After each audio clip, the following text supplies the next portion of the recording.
culture is so important. It's about us. It's about who we are, it's about where we come from, and it's about where we're going in the future.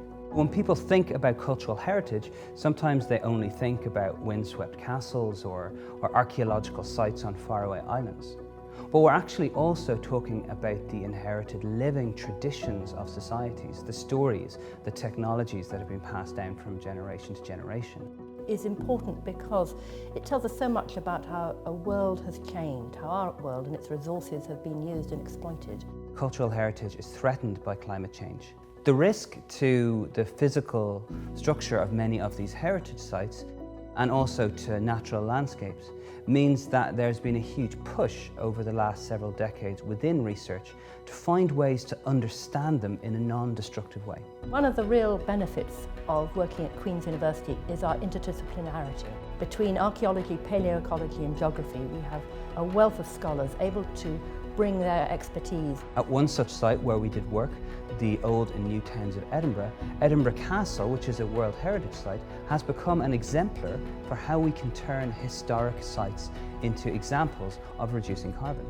I devised the FRAGSIS project as a means to investigate the World Heritage Sites of early Malta. It was a great privilege to be awarded an advanced ERC project by the European community, and it has enabled us at Queen's to really forge ahead with €2.5 million to undertake a really deep scientific project which otherwise would never have been possible. We were able to explore and understand and sample early sites in a way that previous scholars have never been able to do.